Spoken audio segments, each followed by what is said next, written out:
అలాంటి వాళ్ళ గురించి మాట్లాడరు, ఒక ఆడవాళ్ళు అయ్యుండి. కానీ జగన్ గారు భారతి మేడం గారి గురించి మాట్లాడాలంటే ఒంటికాలతో వస్తారు. ఈరోజు రాష్ట్ర ప్రజలకు తెలుసు, జగన్మోహన్ రెడ్డి గారు కానీ భారతి మేడం కానీ ఏ రోజు ఏ ఆడపడుచు గురించి తప్పుగా మాట్లాడిన దాఖలాలు లేవు.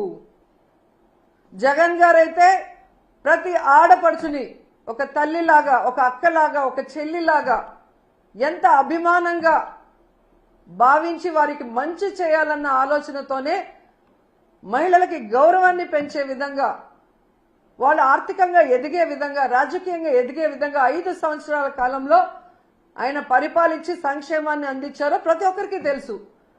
అలాంటి గొప్ప వ్యక్తిని టార్గెట్ చేసి ఈరోజు మాట్లాడుతున్న మాటలు చూస్తుంటే రక్తం మరుగుతుంది. చాలా తప్పు చేస్తున్నారు తెలుగుదేశం పార్టీ వాళ్ళు, పవన్ కళ్యాణ్ గారు, లోకేష్ గారు. మీరు చేసే తప్పులు ప్రజలు గమనిస్తున్నారు. ప్రజలకు చేయాల్సిన సంక్షేమం అభివృద్ధి చేయకుండా గాలికి వదిలేసి ఈరోజు ప్రతిపక్షం అనేది లేకుండా చేసి ఈ రాష్ట్రాన్ని అమ్మేసి పారిపోదాం అనుకుంటున్నారేమో. ఈరోజు రైతుల్లో చైతన్యం వచ్చి రోడ్డు మీదకి వచ్చారు, టీచర్స్ లో చైతన్యం వచ్చి రోజు రోడ్ల మీద తిరుగుతున్నారు ధర్నాలు చేసుకుంటూ, వాలంటీర్స్ రోడ్డు మీదకి వచ్చారు, మహిళలు ఈ రోజు రోడ్డు మీదకి వచ్చారు. మీ పరిపాలనలో ప్రతి ఒక్కరు రోడ్డు మీదకి వచ్చి మీ మీద ధర్నా చేస్తున్నారు. మీ ప్రభుత్వం ఫెయిల్యూర్, అరాచక ప్రభుత్వం, అవినీతి ప్రభుత్వం, తెలుగుదేశం పార్టీ ప్రభుత్వాన్ని రోడ్డెక్కి ఈరోజు మీరు వద్దు అని డౌన్ అంటున్నారు.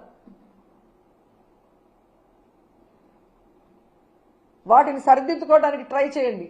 ఇప్పటికైనా మహిళల రక్షణ మీద, మహిళా సంక్షేమం మీద దృష్టి పెట్టండి.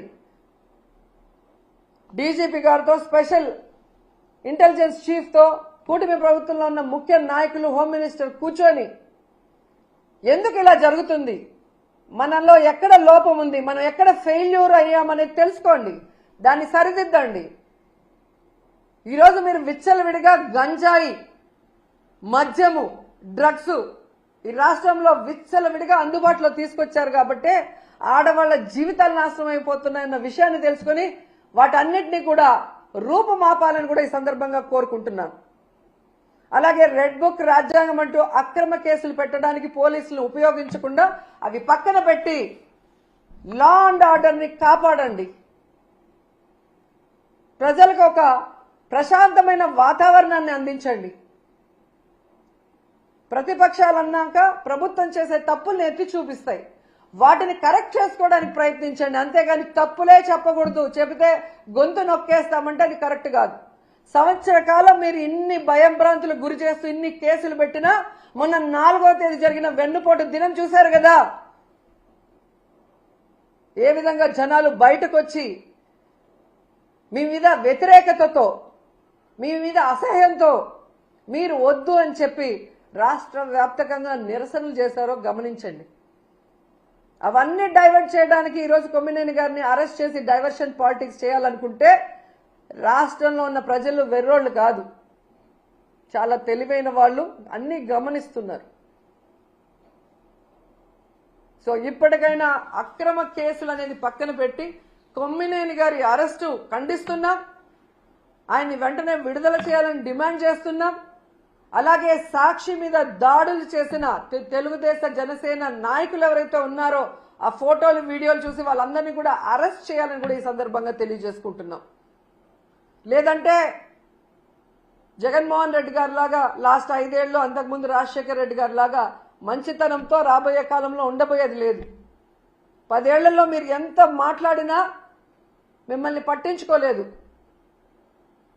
కానీ ఈ రోజు పట్టించుకుంటాము అని కూడా మీకు హెచ్చరిస్తున్నాం. వెంటనే అనంతపూర్లో తన్మయ్య అనే అమ్మాయికి అన్యాయం జరిగింది, దానికి కారణం ఎవరు అని చెప్పామని వాళ్ళ తల్లిదండ్రులు క్లియర్గా నిన్న ఇంటర్వ్యూలో చెప్పారు. వాళ్ళని పట్టుకొని అమ్మాయిని చంపింది ఎవరో తెలుసుకొని ఇప్పటికైనా అమ్మాయి ఆత్మ శాంతించాలంటే తప్పు చేసిన వాళ్ళని శిక్షించండి, ఆ కుటుంబానికి అండగా నిలబడండి.